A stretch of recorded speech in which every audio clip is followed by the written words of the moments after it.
स्वागत करते हैं जी एक बार फिर आप सब ਦਾ ਅੱਜ ਦੇ ਸੈਕਿੰਡ ਵਿੱਚ ਮੇਰਾ ਸਾਥ ਦੇਣਗੇ ਕੈਰੀ ਐਂਡ ਗਿਬਸਨ ਜਿਹੜੇ ਕਿ ਸਾਡੇ ਮਹਿਮਾਨ ਨੇ ਇਹ ਪਲੈਨਟ 50-50 ਚੈਂਪੀਅਨ ਨੇ ਯੂਐਨ ਵਿਮਨ ਦੇ ਅੱਜ ਅਸੀਂ ਗੱਲਬਾਤ ਕਰਾਂਗੇ ਕਿ ਹਾਲ ਹੀ ਵਿੱਚ ਅਸੀਂ international day of the girl child ਮਨਾਇਆ ਸੀ ਅੱਜ ਕੀ ਸਥਿਤੀ ਹੈ ਔਰਤਾਂ ਦੀ ਕਿਸ ਤਰੀਕੇ ਨਾਲ ਅਸੀਂ ਸਾਰੇ ਇੰਪਾਵਰ ਕਰ ਸਕਦੇ ਹਾਂ ਆਓ ਇਸ ਸੰਬੰਧ ਵਿੱਚ ਅੱਜ ਗੱਲਬਾਤ ਕਰਦੇ ਹਾਂ Carrie Gibson welcome to the programme Thank you for having me. Thank you.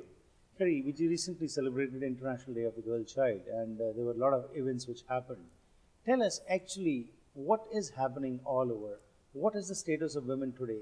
Is there some change or still it is the same level where the women have been always kind of suppressed and the situation still continues in that way? Both. Okay. Both. We are making change.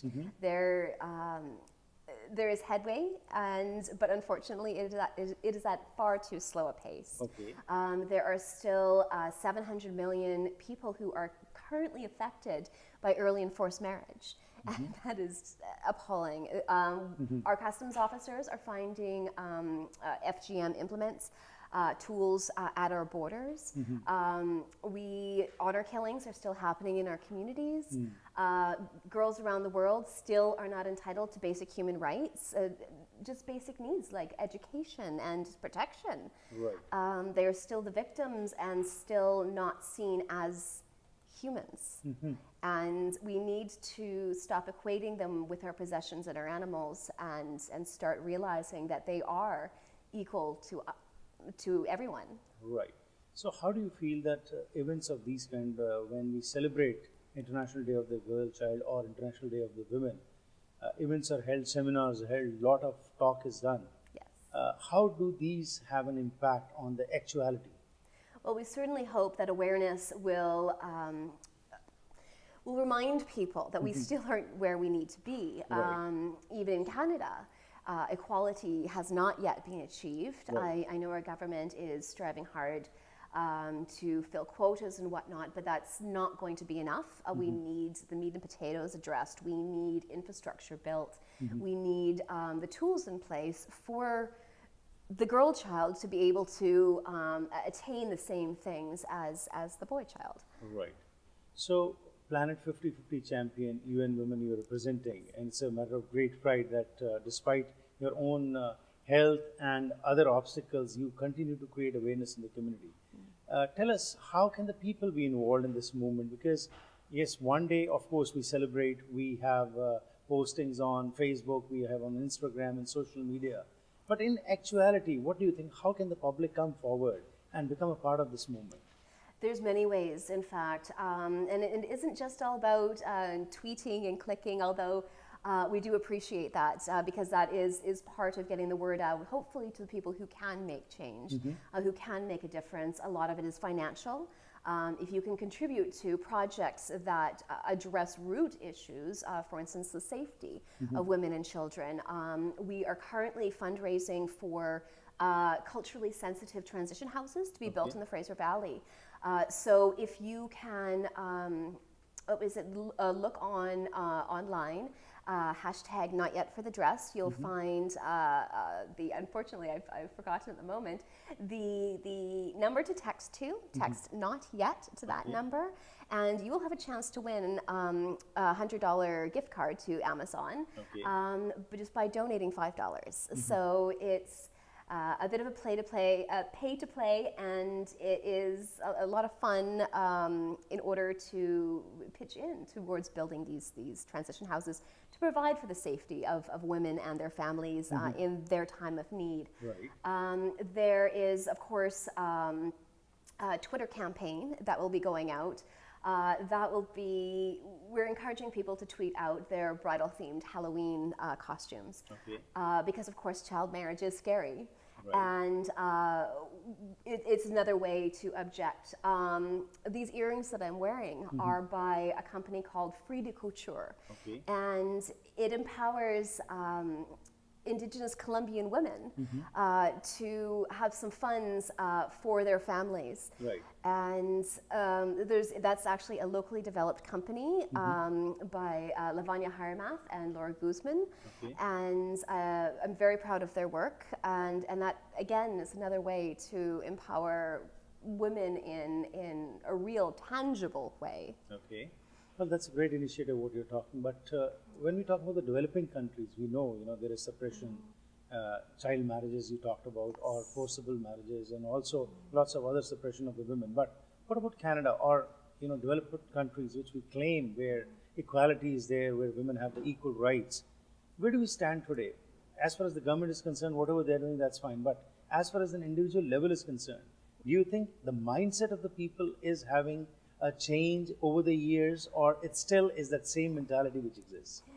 It is changing somewhat, generation by generation. I think the millennials have definitely taken on equality as an entitlement, Right. which is a wonderful thing because they certainly are, and we all are entitled to equality. There are some people who are doing some very interesting things to address that mindset from a very young age. Leslie Udwin, founder of Think Equal, she's taken that on. She's going for Hell for Leather around the world in every country, including Canada, Right. to implement school curriculum, starting from a very young age, as old as 3 and 4 years old, Right. to ensure that these children are brought up knowing their rights, knowing that they are entitled to equality. Right. And when you talk to the youngsters, because you go all over the world and meet people, and especially the youngsters also, do you find that their thinking is a bit different than the previous generation? Absolutely, absolutely.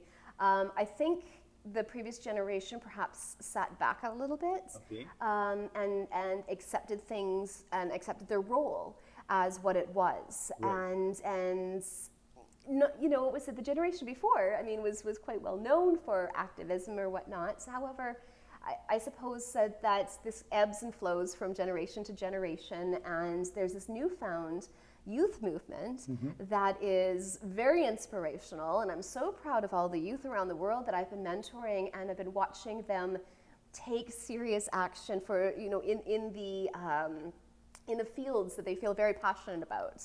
You're a role model for many. Despite your handicap, you go around, you meet people, you inspire people. What inspires you to do what you do? I love to see results.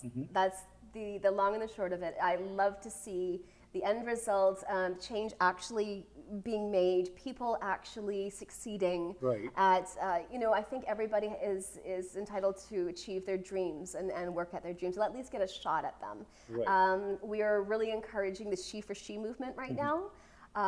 Because women have had a bit of a history of being a tad catty to each other. Right. And the thing being is that this notion of feminism, well, why should men buy what we're selling if we're not buying what we're selling, right? So this is, it shouldn't be anything new. However, it's a newfound vigor toward women empowering women. And as you've seen with the international activist Mandy Sangara and myself, we're working across the world from each other in support, in tandem, and harmoniously, and everything is for the cause. And so if we continue to work that way, I think we can slowly work toward achieving real change from coast to coast. Right. So while at the local level or national level, some movement is gaining ground regarding this awareness, what about United Nations? You represent the United Nations. What is the kind of advocacy which is being propagated by United Nations on these issues? The United Nations, I think people don't appreciate how much they really do. Okay. It's not just sitting around kind of sharing ideas, although of course that does happen, so that we can then understand what is happening from one country to another and where each other's positions are. However, they provide real help for, particularly in developing countries, providing education for girls, providing digital entrepreneurship and mentoring, and and even just on the ground protections. They're working with the governments at a very high level to create change, to get those governments to empower change. For instance, there's all sorts of things happening, for instance, in Ghana. Ghana declared FGM to be illegal, which is wonderful. Right. However, of course, this is a tradition that is going to take some generations to eradicate Right. from the culture. So what has happened is that they've put queen mothers into the communities, Right. and they direct the chiefs of how to empower girls and women in their communities, and showing how in fact that is of benefit to the entire community, not just to those girls and women. Right. So, Kerry, that's great. You know what you're talking, that UN is also taking an initiative. Of course, they're also concerned. The people are also getting aware about these issues. But when we talk about the cultural practices, like for example, living in Canada, it's a great thing. We have a cultural mosaic of people from all communities, all regions, all religions over here. But on the other hand, there is also a concern about some of the cultural practices which we bring from those countries. For example, you talked about FGM and other practices. So over here in Canada, do you think that something should be on ground, whereas those practices which are being practiced in the countries where we come from, they need to stop over here?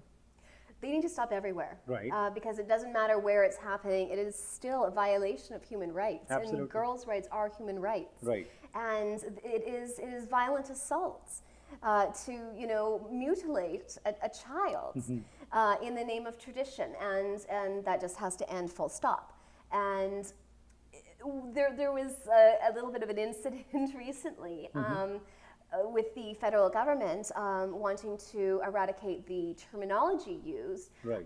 regarding these barbaric cultural practices from our citizenship manual. Right. And of course I heard about it from England Right. at 4 a.m. saying, what is going on in Canada? Like, Right. what are you doing, Right. right? Because of course they have the same problems we do. They have very, very strong immigrant populations who have come in and shared all the wonderful and beauty of diversity, but at Right. the same time, also FGM, honor killings, and the same things that we struggle with here in Canada. Right.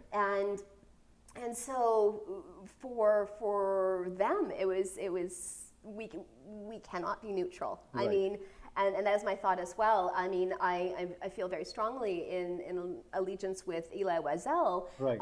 the Holocaust survivor who has stated that you cannot be quiet against the oppressor. Absolutely. You know, that only helps and assists the oppressor, Very not true. the victim.